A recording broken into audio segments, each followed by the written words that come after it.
Man, look at all this unused space. I could have an aerial rig out here. Hi, I'm Kate, and today I have a strength building Lyra apparatus warm up or workout for you.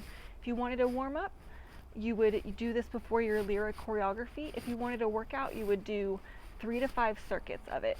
As always, please make sure that you're nice and warmed up, and let's get on the Lyra.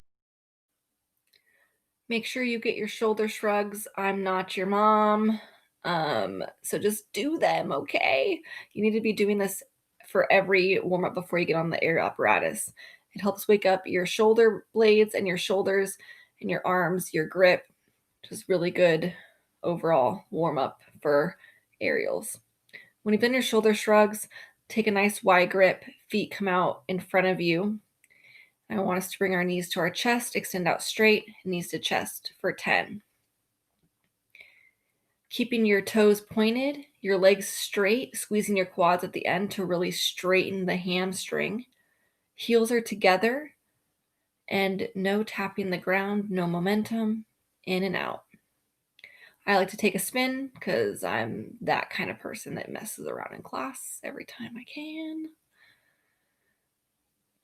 And just, if you need to, take a moment and roll out your wrists. You love them, you hate them, but regardless, we're doing them. The Pike Pull-Up. I love the Pike Pull-Up. It's a great exercise. It's hard. Your hands need to be wide. Go ahead and tuck your feet under. Come into a pike. Sit your hips back, knees to nose, and pull up. It's kind of a scapular row motion. Try to get 1, aim for 3. Shake out your wrists. A common mistake that I see with this is people raising their hips to the bar rather than using their arms. I'll show you what that looks like. So you're in your pike, and instead of raising your arms, you're just raising your legs. That really doesn't do anything. It kind of maybe stabilizes your shoulders, but it's not the Pike Pull-Up. We want to make a nice 90-degree bend with our arm and try to get 3.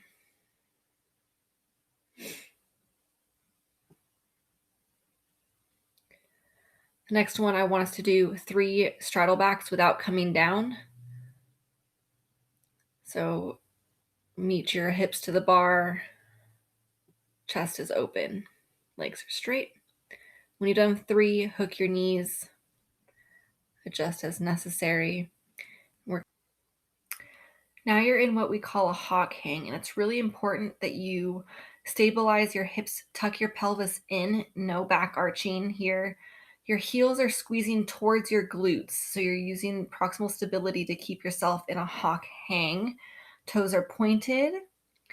From here, I would like us to do a reverse squat. So lift your hips up, squeeze your glutes, arch your back, head comes back. One more. Squeeze your glutes, arch your back, head comes back. You should really feel a burn in your hamstrings here. And if you're new to hanging from your knees, this might be tender on the skin behind them.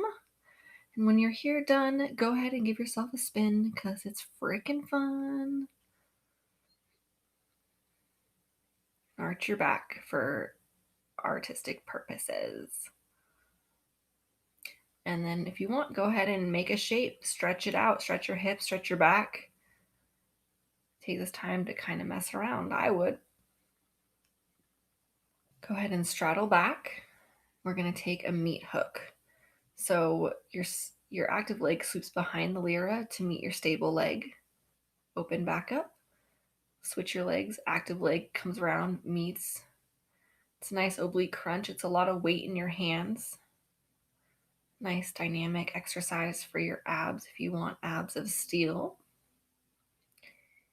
And you never really truly know how much core is involved when you're driving your car when you've done a bunch of meat hooks. It really hurts to make a left-hand turn. Anyway, I digress. Get your meat hooks in.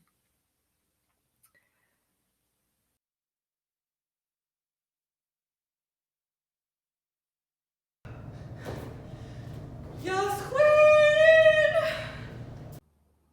This next one starts from a Pike Pull-Up or pike over the bar. You're in a hip hinge. Go ahead and give yourself a nice stretch, find stability. Now, after your stretch, I want us to walk our hands up, engage your glutes and engage upper back to lift up and look over the horizon. I like to keep my hands on the outside of the bar. If you're feeling kind of bottom heavy or top heavy, it can help your balance.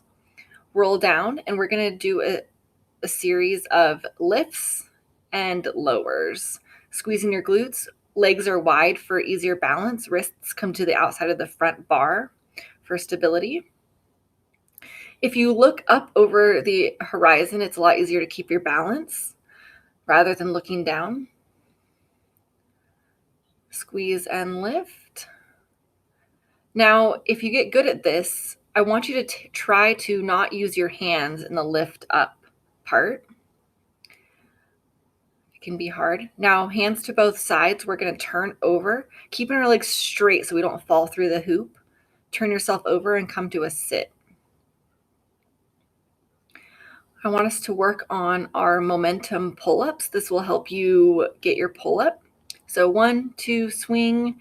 And on the third, you're going to lift and come to a seat. The hoop is spinning, the hoop is active. So just remember that it's not a stationary and it's harder than an actual pull-up on a stable bar. Swing, swing, feet come together on the third one as you lift and come to a seat.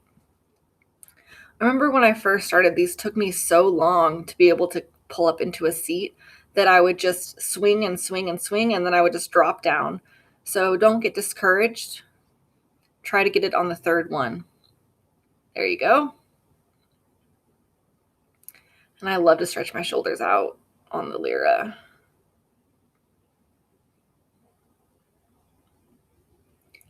We're going to go to the top bar now. Go ahead and walk your feet up.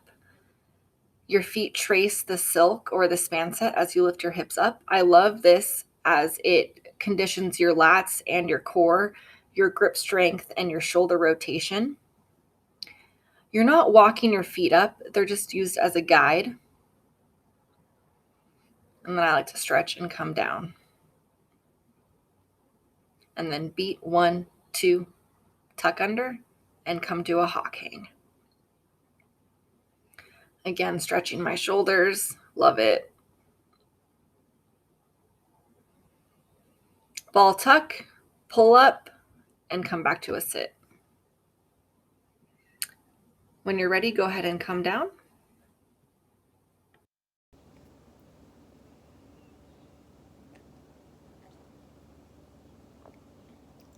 How'd you guys do? I hope you enjoyed the strength building warm-up or workout on the Lyra apparatus. I'll link down below Nap Aerial Fitness's Instagram and website so you can find more information about classes. We will be opening up soon, so just look for that. Anyway, enjoy your weekend.